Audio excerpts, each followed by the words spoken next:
E aí, pessoal, beleza? Sejam todos bem-vindos ao canal Físio Molezinha com o professor Agnello Weber. O tema da aula de hoje está exposto aí para vocês: sistema muscular, estrutura e função dos músculos esqueléticos. Ainda não vamos falar a fundo dos músculos cardíacos, nem do músculo liso. A gente vai falar hoje de um músculo esquelético.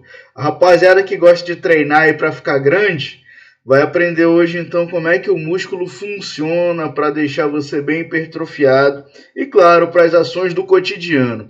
Beleza? Se você não é inscrito no canal, moçada, vai lá, se inscreve, dá essa moralzinha pro canal, assina o sininho de notificações para pegar mais conteúdo sempre que for lançado.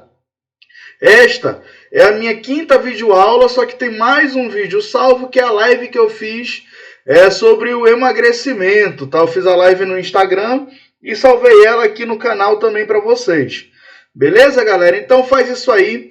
Ó, aí no canto superior da minha tela, vocês estão vendo aqui o meu Instagram. Então, se quiser pegar mais conteúdos, todo dia eu publico alguma coisa ali no meu Instagram, é bem interessante também. E lá no meu Instagram tem um link para o meu grupo do WhatsApp, no qual eu lanço conteúdos exclusivos diariamente. Beleza? Sem mais delongas, galera, bora tocar o conteúdo, que hoje a aula está fantástica. Hoje o conteúdo tá sensacional para aquele, principalmente para aquele acadêmico ou para aquele profissional que está na especialização. Está começando a especialização, os primeiros conteúdos de fisiologia do exercício sempre envolvem o sistema muscular. O acadêmico de educação física, de fisioterapia, de nutrição, sempre estudam o sistema muscular. E olha, hoje você vai aprender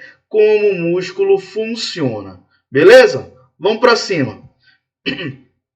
Galera, basicamente nós temos três tipos de músculos.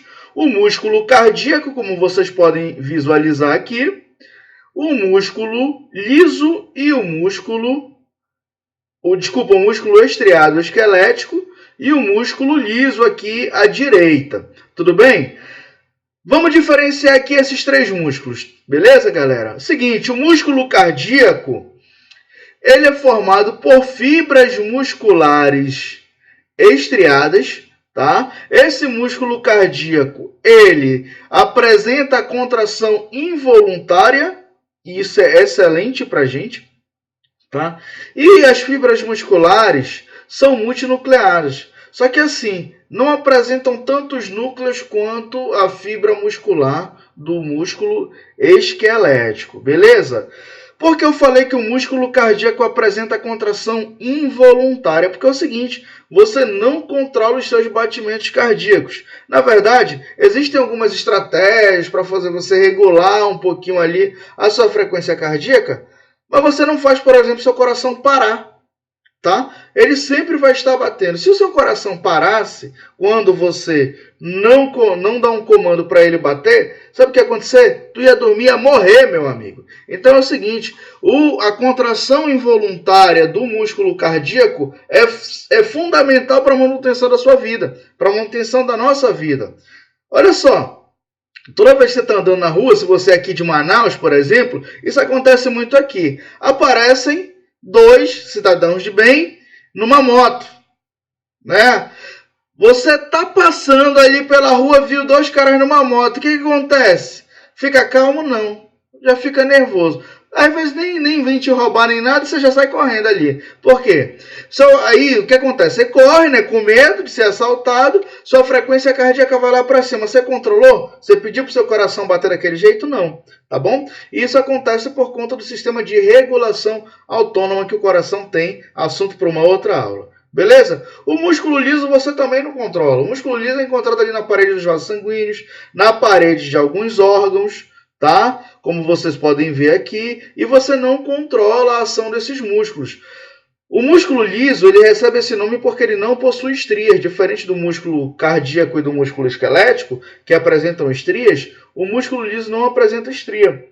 As fibras do músculo liso são chamadas de fibras fusiformes, e cada fibra apresenta somente um núcleo, tá? Só para deixar claro, o músculo cardíaco, obviamente, só é encontrado no coração, tá? E o nome desse músculo cardíaco a gente chama de miocárdio. Desculpa, galera. Já o músculo estriado esquelético é o seguinte, esse é o foco da nossa aula de hoje. Esse músculo, pessoal, ele é muito ativo, ele metabolicamente é muito ativo. Esse músculo apresenta vários núcleos, tá bom? E ele apresenta também estrias. E diferente do músculo cardíaco e do músculo liso, o músculo esquelético é controlado por você. Você contrai o músculo esquelético porque você quer, salvo algumas situações ali de uns espasmos, um arco reflexo, enfim. Tá beleza? Então, músculo cardíaco e músculo liso apresentam contração involuntária. Músculo esquelético, contração voluntária. O músculo esquelético apresenta fibras maiores do que o músculo cardíaco e o músculo liso. E as fibras musculares do músculo esquelético são multinucleares, tá bom? Ou multinucleadas, como vocês quiserem falar. Beleza?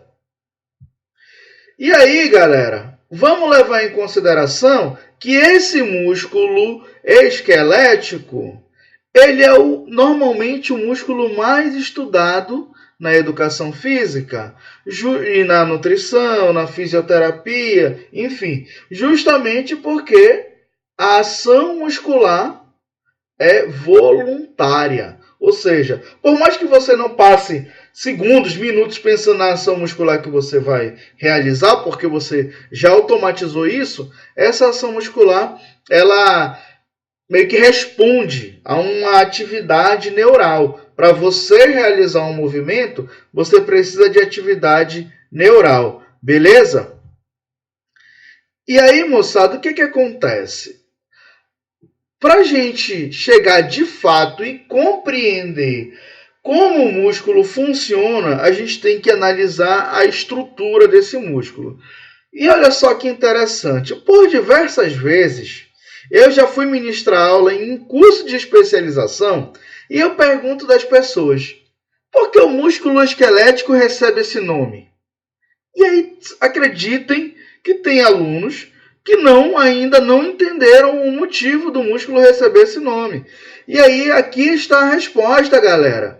O músculo esquelético recebe esse nome porque ele está ligado ao esqueleto através de um tendão. Logo, já que ele está ligado ao esqueleto, ele é chamado de músculo esquelético. Tudo bem?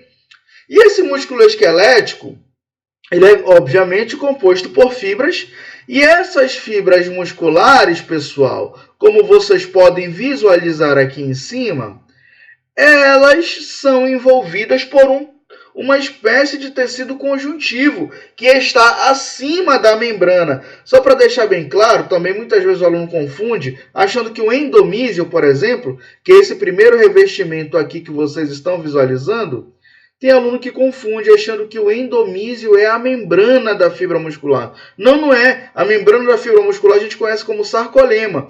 O endomísio, pessoal, é um tecido conjuntivo que protege, podemos dizer assim, a fibra muscular. Porque imaginem só, mais à frente eu vou falar um pouco mais da membrana, mas a membrana é formada por lipídios e proteínas basicamente, tá? É uma membrana fosfolipídica. Então, o lipídio que forma a membrana é um fosfolipídio e formado por proteínas, apesar de ainda ter carboidrato, enfim. Mas vamos lá. Se essa gordura, se esse lipídio fica roçando um no outro, o que vai acontecer? Vai desgastar. Para evitar esse desgaste, então, Papai do Céu, sei lá, o Deus que você acredita aí, fez com que nós desenvolvêssemos um tecido conjuntivo para proteger essa fibra muscular, para proteger essa célula muscular. Então, a primeira linha de defesa externa do nosso músculo, tá? A primeira linha de defesa, interna do nosso músculo é o endomísio, não é externa, tá? É interna, é o endomísio. O que faz o endomísio? O endomísio reveste uma única fibra.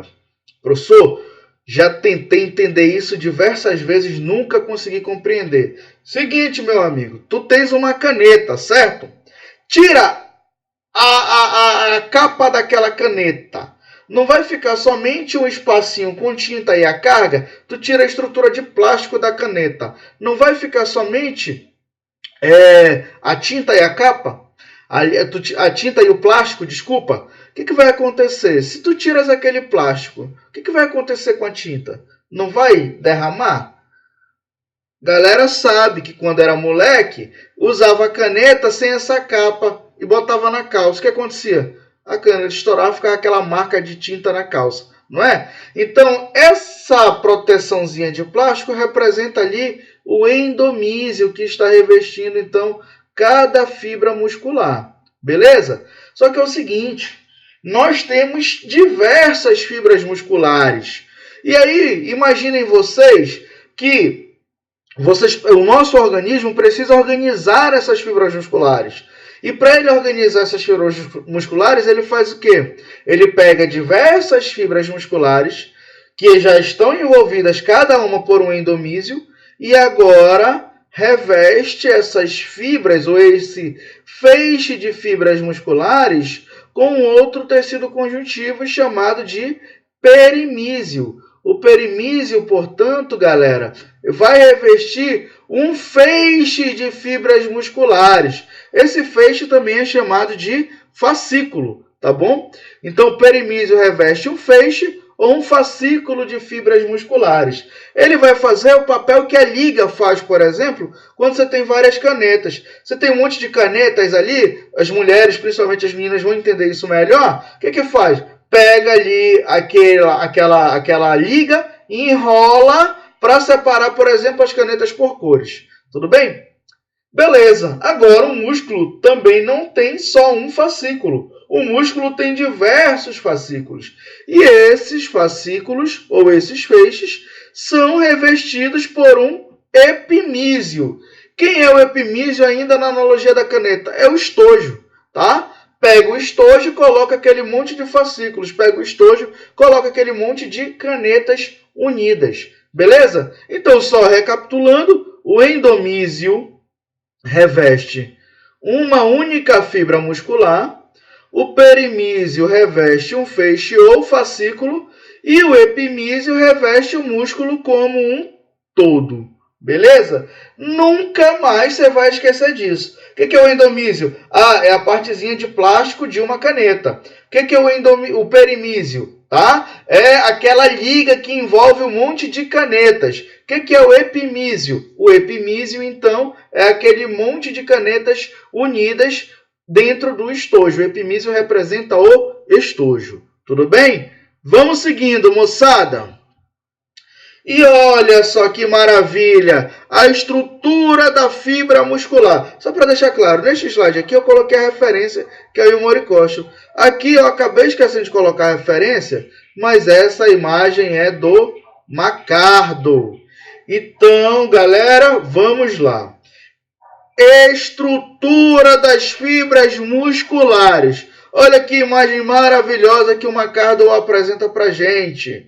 Isso aqui está aparecendo, isso aqui pode ser visualizado abaixo do endomísio.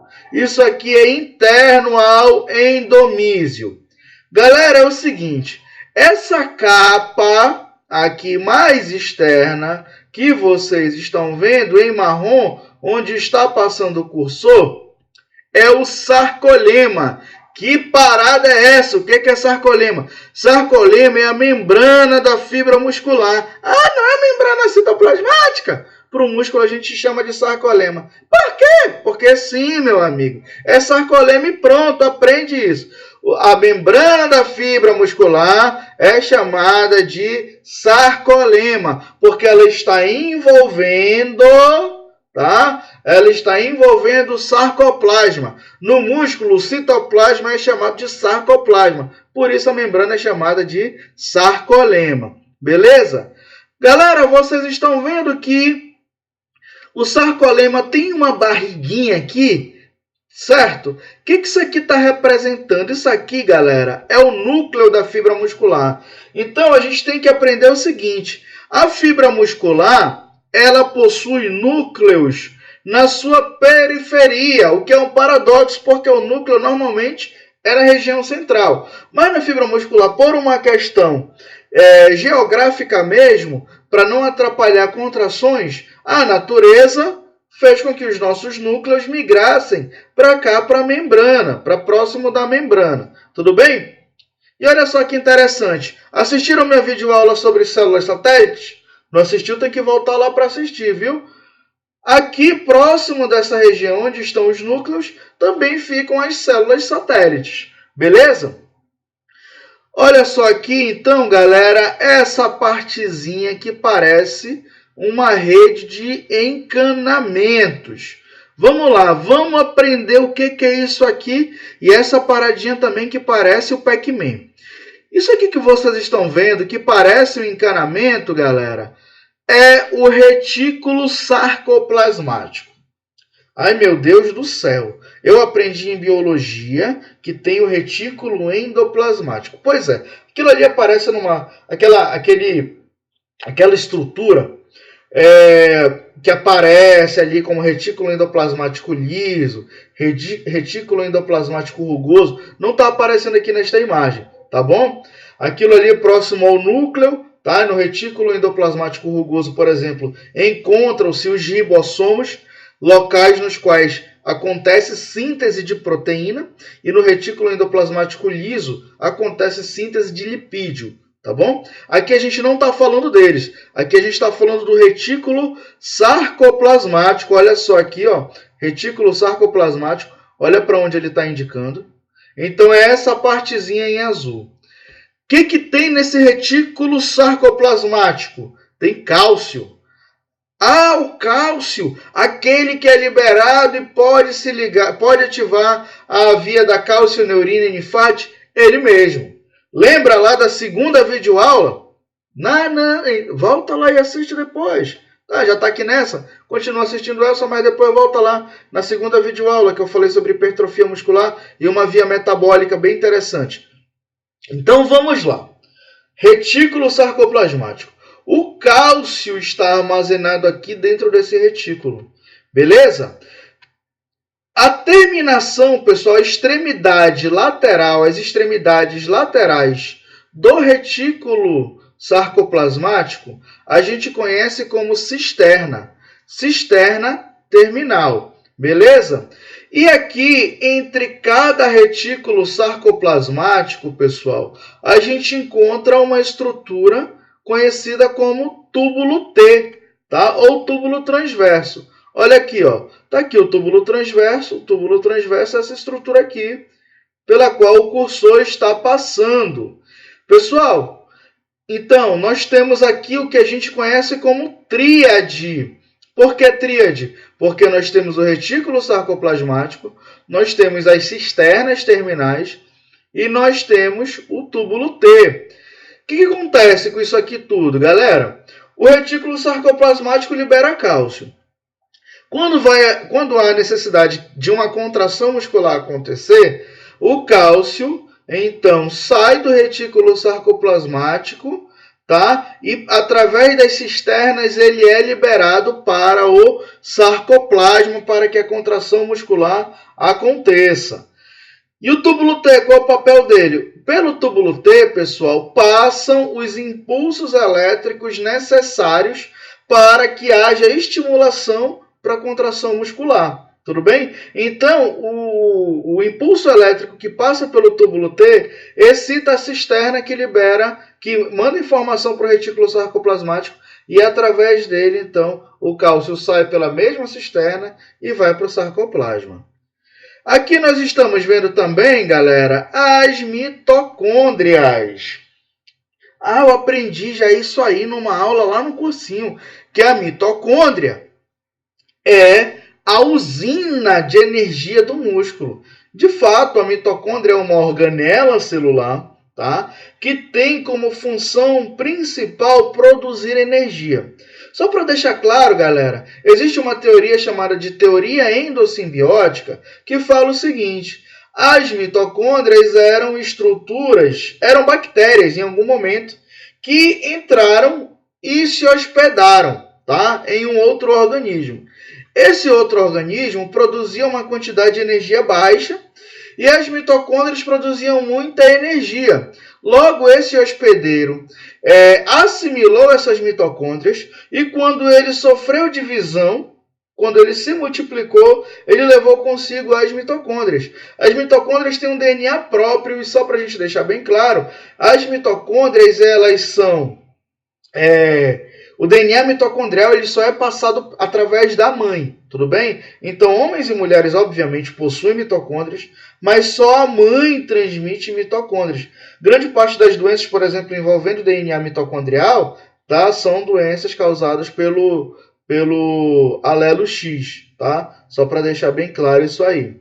Tudo bem? Então, essas mitocôndrias, como eu já falei, têm a função de produzir energia de maneira aeróbia. A energia pode ser produzida tanto de maneira aeróbia quanto de maneira anaeróbia. Hoje a gente ainda está falando somente do sistema muscular, eu ainda não vou adentrar no conteúdo de metabolismo, tá? E aí, então, você já sabe que a mitocôndria produz energia para as contrações musculares. Beleza?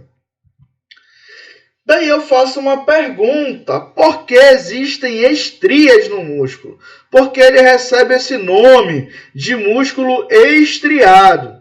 E aí a resposta está aqui. Vocês podem ver que existem bandas nesse músculo. Esse músculo apresenta diferentes tonalidades, umas mais escuras e outras mais claras. Isso acontece por conta da sobreposição dos filamentos de actina e miosina. Ai meu Deus, o que são filamentos de actina e miosina? São os filamentos, pessoal, proteicos, que vão ali ser ativados durante a contração muscular. Então, só para deixar claro, é o seguinte, deixa eu tomar um cafezinho aqui. Só para deixar claro, vejam bem. Olha aqui essa parte que vocês estão vendo com a letra H. Essa região bem central aqui da fibra muscular, pessoal, corresponde somente a filamentos de miosina, tá bom? Aqui só tem miosinas, tá? A miosina, eu vou já mostrar a estrutura para vocês, é uma proteína que tem um corpo, tem uma cauda, tá? Uma estrutura uma estrutura que parece, a miosina tem uma estrutura que parece um taco de golfe. Ela tem uma cauda filamentosa e uma cabeça globular, tá? Nessa estrutura aqui que vocês estão vendo a letra A, galera, é o seguinte. Aqui onde vocês estão vendo essa letra A, essa banda A ou linha A, existe filamentos tanto de actina quanto de miosina, tudo bem? Tanto filamentos de actina quanto filamentos de miosina. No meio aqui dessa estrutura que vocês estão vendo como I, a gente está vendo a linha Z. A linha Z é a terminação da menor unidade contrátil da fibra muscular, que é chamada de sarcômero. Então, daqui para cá, a gente tem uma estrutura conhecida como sarcômero. E olha só que interessante, volta aqui, estão vendo aqui o túbulo T? Olha só o túbulo T, olha só o túbulo T. Olha só a banda I aqui, a linha Z, olha a outra linha Z. Ah, já entendi. Então quer dizer que cada sarcômero, na direção de cada sarcômero, de cada linha Z do sarcômero, eu tenho um túbulo T, exatamente isso. Na direção ali da linha Z, você tem, então, um túbulo T. E a linha Z fica bem no meio da banda I, que compreende somente filamentos de actina, tá bom? Que compreende somente os filamentos de actina. Tudo bem, galera? Olha só. Além disso, além da actina e da miosina, que a gente já visualizou ali, vamos estudar mais a fundo o sarcômero. Olha só, então está aqui um sarcômero completo. Observem que essa imagem é uma ampliação dessa estrutura aqui, ó, daqui para cá, ampliou-se, está aqui a imagem, tá bom? Está aqui a imagem. O sarcômero ele é formado por diversas proteínas. Algumas proteínas com função estrutural, outras proteínas com função reguladora e algumas também com função metabólica. A miosina, por exemplo, que eu já falei para vocês, tem tanto uma função estrutural como uma função metabólica, e já eu falo mais sobre ela. Então vamos lá. Aqui no sarcômero, galera, a gente tem a linha Z, tá bom? A linha Z tem diversas proteínas aqui sendo enroladas para formar essa estrutura. Essa linha Z delimita a extremidade sarcomérica e ela é muito importante para aguentar, por exemplo, as contrações excêntricas. Tá? Lógico, ela é envolvida em toda a ação. A linha Z, ela diminui e aumenta, porque ela acompanha o sarcômero. Nessa linha Z aqui, nós temos então muitas proteínas, mas a proteína mais abundante na linha Z é a alfa-actinina. A alfa-actinina é uma proteína fundamental para quem quer entender por que algumas pessoas resistem mais a estímulos de potência do que outras. Já devem ter visto alguém que vai fazer um treino de potência e aguenta um tempo bem maior do que outras pessoas que cansam muito pouco. Um dos motivos é a presença de uma isoforma, ou seja, de uma forma alternativa da alfa-actinina, chamada alfa-actinina 3. A alfa-actinina 3 é encontrada somente na fibra muscular do tipo 2. Só que olha só que interessante, nem todo mundo desenvolve a alfa-actinina 3. Algumas pessoas apresentam uma mutação no gene da alfa-actinina, no gene ACTN3, que é o gene que tem informação para produzir alfa-actinina 3, e quando recebem um alelo mutante, tanto do pai quanto da mãe, essa pessoa não desenvolve alfa-actinina 3. O que acontece? Normalmente, essas pessoas resistem menos aos estímulos de potência do que as pessoas que produzem alfa-actinina 3. Sempre isso acontece? Não. O treinamento pode superar esse fator genético. Mas existem diversos estudos que mostram que grande parte dos atletas de nível mundial e olímpico, das modalidades que envolvem força e potência, apresentam alfa-actinina 3. A frequência de atletas que não apresentam alfa-actinina 3 é baixa. E o que acontece com a pessoa que não tem alfa-actinina 3? O nosso organismo ele dá um jeito nisso. As pessoas produzem uma outra proteína, uma isoforma da alfa-actinina, chamada alfa-actinina 2, que tem 80% de homologia, ou seja, é 80% igual à alfa-actinina 3. No entanto, ela é menos resistente do que a alfa-actinina 3. Quer estudar mais alfa-actinina 3? Vai lá no Google e digita meu nome e alfa-actinina 3 que você baixa ali a minha dissertação de mestrado e pode ler à vontade, tá bom? Outras proteínas aqui, pessoal, muito interessantes, por exemplo, é a proteína titina. Vocês estão vendo aqui, eu estou passando, tá, o mouse, tá, pela proteína conhecida como titina, tá? Essa titina, pessoal, essa titina é uma proteína que estabiliza, tá, o filamento, estabiliza o sarcômero. A titina se ancora na alfa-actinina. Então você, quando está fazendo, por exemplo, um treino de força, um treino de musculação, normalmente você enfatiza a carga excêntrica, né? Muitas pessoas dão ênfase na carga excêntrica, ou seja, fazem a carga excêntrica mais lenta, enfim. O que está acontecendo ali? Você está esticando o seu sarcômero. Vamos lá, está aqui o seu sarcômero em repouso. Você contraiu, fez a fase concêntrica. O que acontece com o sarcômero? Ele encurta. Na fase excêntrica, ele alonga.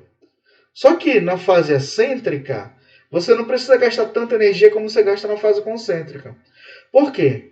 Porque você vai ter proteínas para estabilizarem esse sarcômero. Além disso, a ação da gravidade já está jogando o peso para baixo. Você precisa produzir menos energia porque a ação da gravidade está jogando o peso para baixo. Quando eu for falar de contração muscular, você vai entender isso melhor. Mas uma das proteínas, por exemplo, que segura, tá?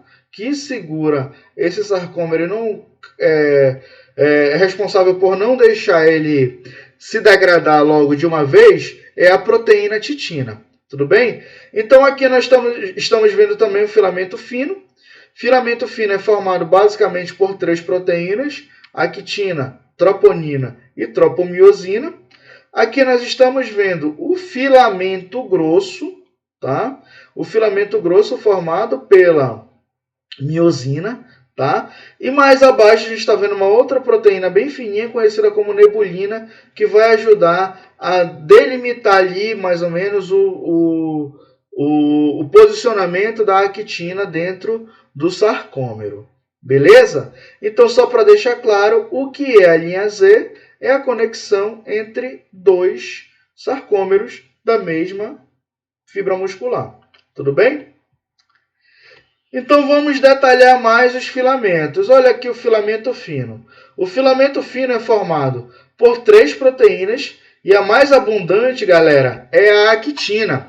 A actina é uma proteína globular que parece um colar. Aqui, como vocês estão vendo, parece um colar de pérolas.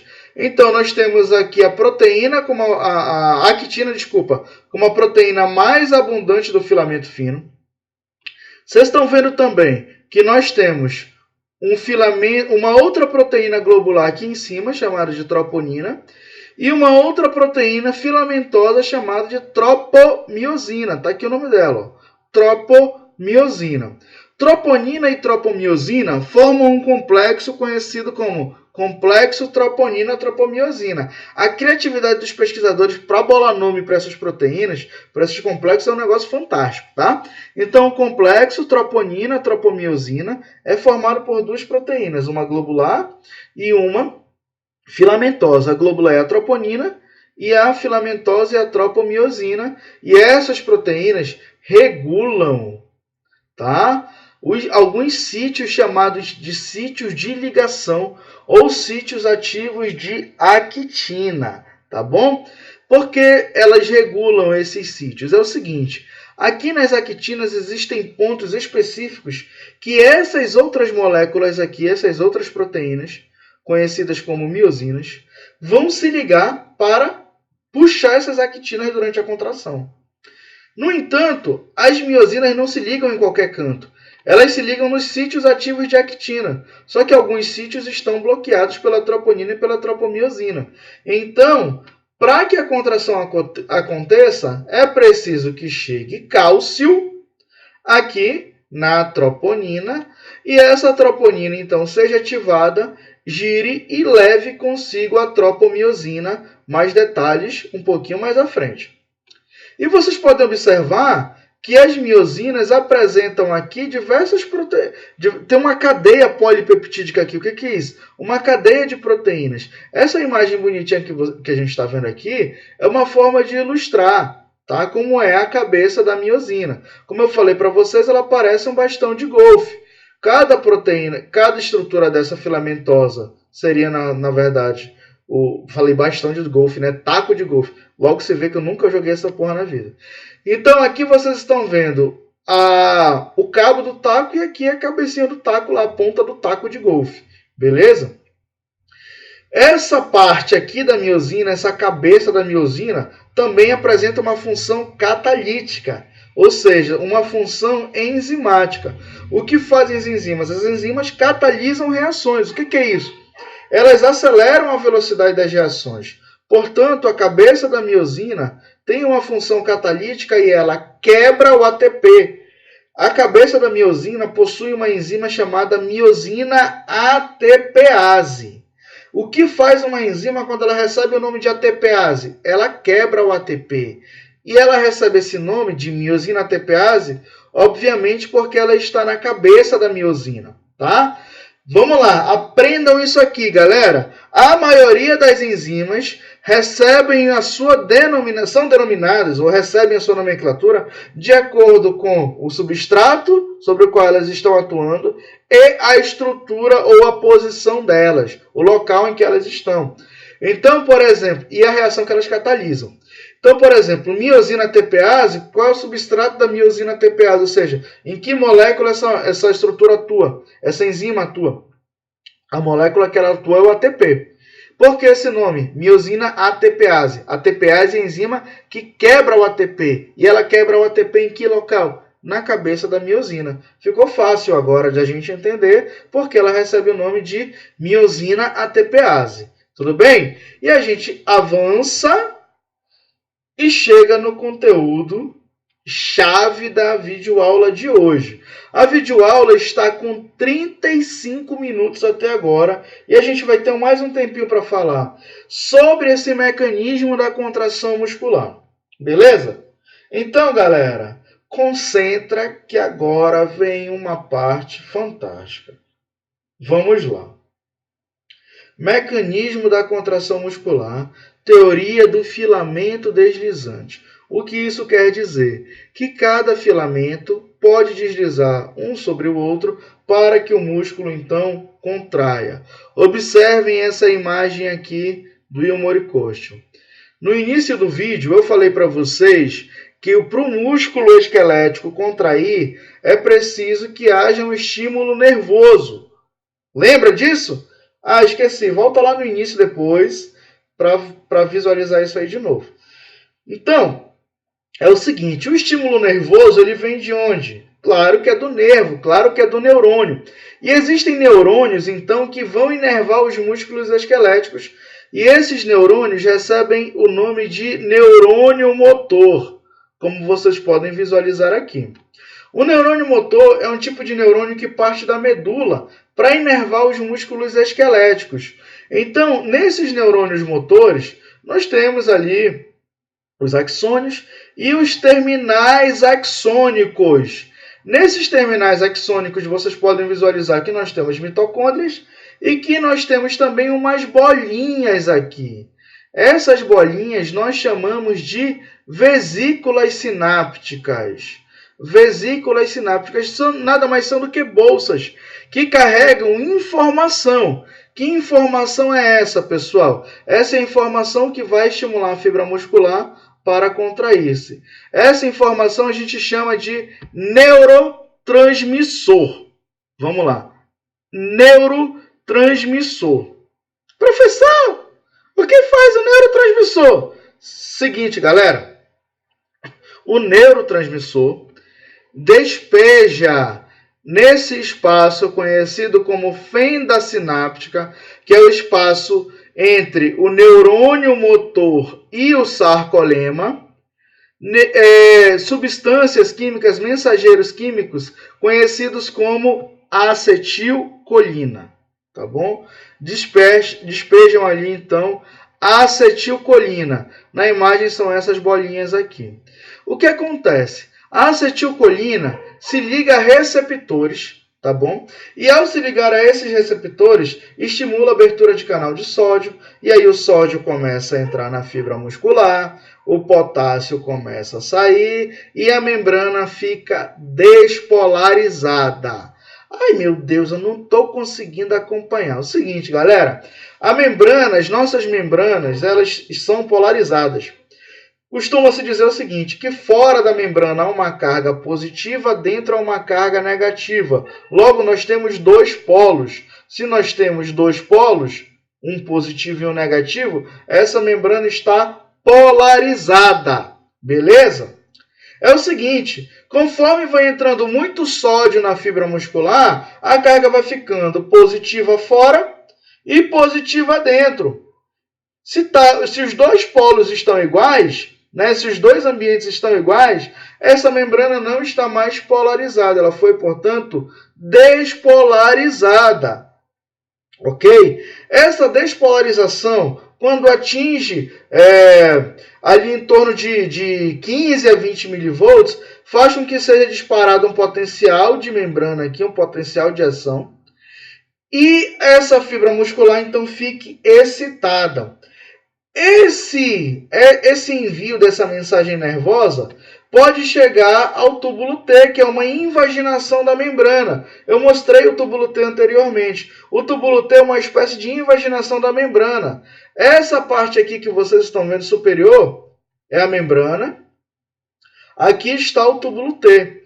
Então, esse impulso elétrico chegou ao túbulo T. Quando chega ao túbulo T, esse impulso elétrico, então, deixa excitado o retículo sarcoplasmático, que libera através da cisterna, essa parte representa a cisterna, o íon cálcio. Liberou o cálcio, para onde o cálcio vai? Para a troponina. E o que faz a troponina? Ela é ativada, gira e leva consigo a tropomiosina, que eu falei anteriormente, está bloqueando o sítio de ligação entre a actina e entre miosina. Agora a contração está pronta para a estrutura está pronta para ser contraída. Agora a actina está pronta para ser tracionada pela miosina. Professor, tem mais detalhes sobre isso? Claro que tem. Olha só isso aqui. Ai, meu Deus, que monte de coisa é essa? Calma. Vocês vão assistir isso no celular, no computador, enfim. Vocês vão conseguir ler todas essas informações aqui. Eu não vou ler isso aqui para vocês, porque não cabe aqui eu ficar lendo, pô. Vocês sabem ler. Vamos aqui só focar nas partes principais. Então, nós temos aqui a fenda sináptica.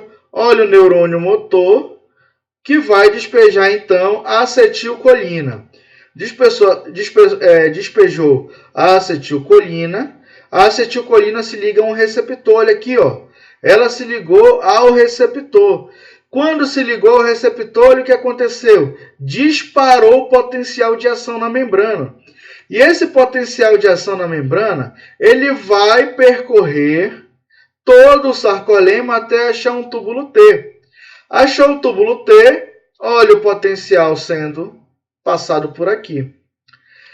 O túbulo T está conectado ao retículo sarcoplasmático através das cisternas, tá? Existem duas proteínas aqui muito conhecidas, uma é o receptor de hidropiridina e o outro é o canal de rianodina, que um estimula o outro, um recebe informação do outro para então que as cisternas sejam abertas, para então abrirem as cisternas aqui. E o cálcio então deixa o retículo sarcoplasmático através da cisterna e se liga à troponina. Ao ligar-se à troponina, as miosinas então estão agora aptas a puxarem as actinas. Na verdade, não é que a miosina está apta. A actina está apta para receber a miosina. Mas para a miosina contrair, para a miosina trabalhar nessa contração, é necessário que haja ATP. Precisa chegar ATP à cabeça da miosina. De onde vem esse ATP? Da degradação dos substratos, das gorduras, das proteínas, dos carboidratos. Por isso é importante você se alimentar para fazer exercícios físicos. Às vezes você consegue fazer exercício físico em jejum? Consegue. Você consegue produzir, por exemplo, corpos cetônicos, degradar mais gordura, enfim, não utiliza tanto carboidrato quando você está em jejum. Mas você sempre tem que produzir ATP, então sempre você vai precisar de substrato energético. Beleza? E esse ATP, quando chega aqui à cabeça da miosina, algumas coisas acontecem com ele. Por exemplo, ele chega e liga-se à cabeça da miosina. Quando o ATP se liga à cabeça da miosina, imediatamente, essa chegada de ATP, a miosina ATPase vai lá e quebra o ATP, ela corta esse ATP. E o que vai restar é um ADP e um fosfato inorgânico. Esse fosfato inorgânico é logo liberado, mas o ADP fica ali na cabeça da miosina. Quando a miosina quebra o ATP, ela libera energia suficiente para então se ligar às actinas. Então a miosina vai lá, o ATP é quebrado e ela se liga à actina. Tudo bem? O que acontece? O ADP então ele é liberado da cabeça da miosina. Quando o ATP é liberado da cabeça da miosina, quando o ADP é liberado da cabeça da miosina, há também liberação de energia. E essa energia é suficiente para tracionar, tá? Para puxar a actina no sentido da miosina. Ou seja, a miosina puxa a actina e o sarcômero vai se fechando. O sarcômero ele vai se aproximando, tá? Então, assim, não é apenas uma miosina que puxa uma actina. Uma miosina pode puxar várias actinas, tá? basicamente uma miosina puxa em torno de 6 actinas. A miosina tem uma estrutura hexagonal.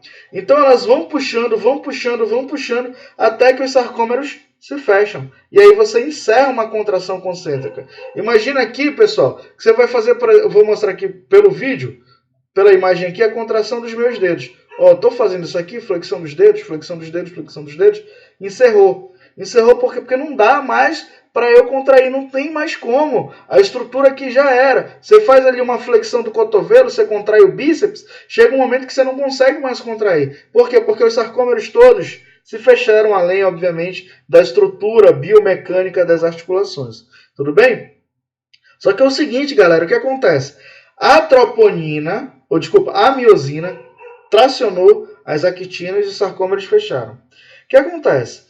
Para essa contração continuar, é necessário que chegue um novo ATP, se ligue novamente à cabeça da miosina, e quando esse novo ATP se liga à cabeça da miosina, ela se solta.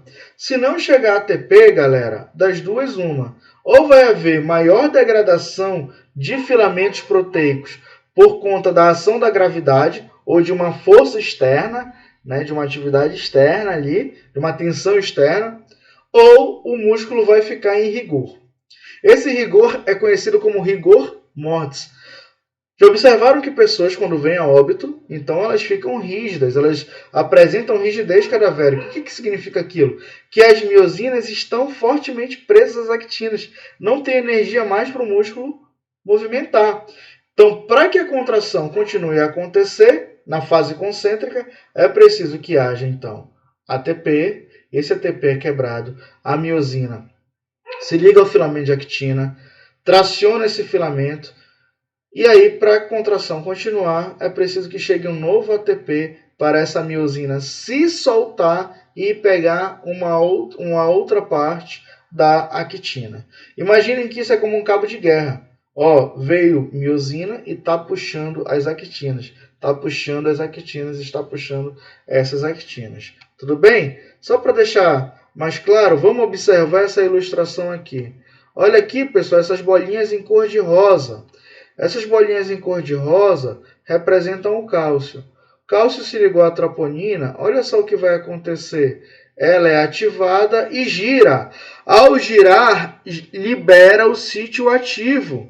E vocês viram que a miosina aqui embaixo começou a se movimentar? Por quê? Porque ela já clivou o ATP. Quando ela cliva o ATP, ela então tem energia suficiente para se movimentar e buscar as actinas para tracionar. Olha só aqui. Aqui a gente vai visualizar que, vocês viram que soltou o fosfato inorgânico? Tá? Houve o fracionamento, a miosina ligada ao ADP ainda está fortemente aqui presa. O ADP saiu, olha só o que vai acontecer, tracionou. Mas para isso continuar, para a contração continuar, para ela se desprender daqui, vai chegar um novo ATP. Chegou um novo ATP, olha só o que acontece em seguida, ela se solta. Se soltou. Mais precisamente, vamos olhar aqui, pegou, tracionou, para se soltar, um novo ATP tem que chegar. Ó, tracionou, ficou presa, chega um novo ATP, tracionou, ficou presa, chega um novo ATP. Galera, viram como não é difícil a contração muscular? Não é difícil entender o mecanismo da contração muscular? Vou fazer um resumão para a gente aqui, finalizar essa videoaula. Tudo bem? Então, olha só. Para a contração muscular acontecer, é necessário que haja um impulso elétrico, e esse impulso elétrico é dado através de um neurônio motor.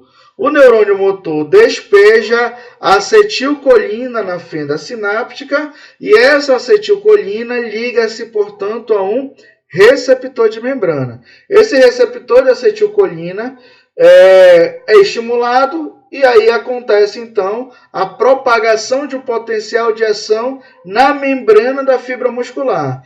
Esse potencial de ação chega ao túbulo T, o túbulo T excita o retículo sarcoplasmático, que libera, através das cisternas terminais, o cálcio. O cálcio, como vocês podem ver, liga-se à troponina, essa é ativada e está ligada à tropomiosina, e quando ativada, então, gira, muda a conformação, ou seja, muda a posição da tropomiosina, chega simultaneamente ATP à cabeça da miosina.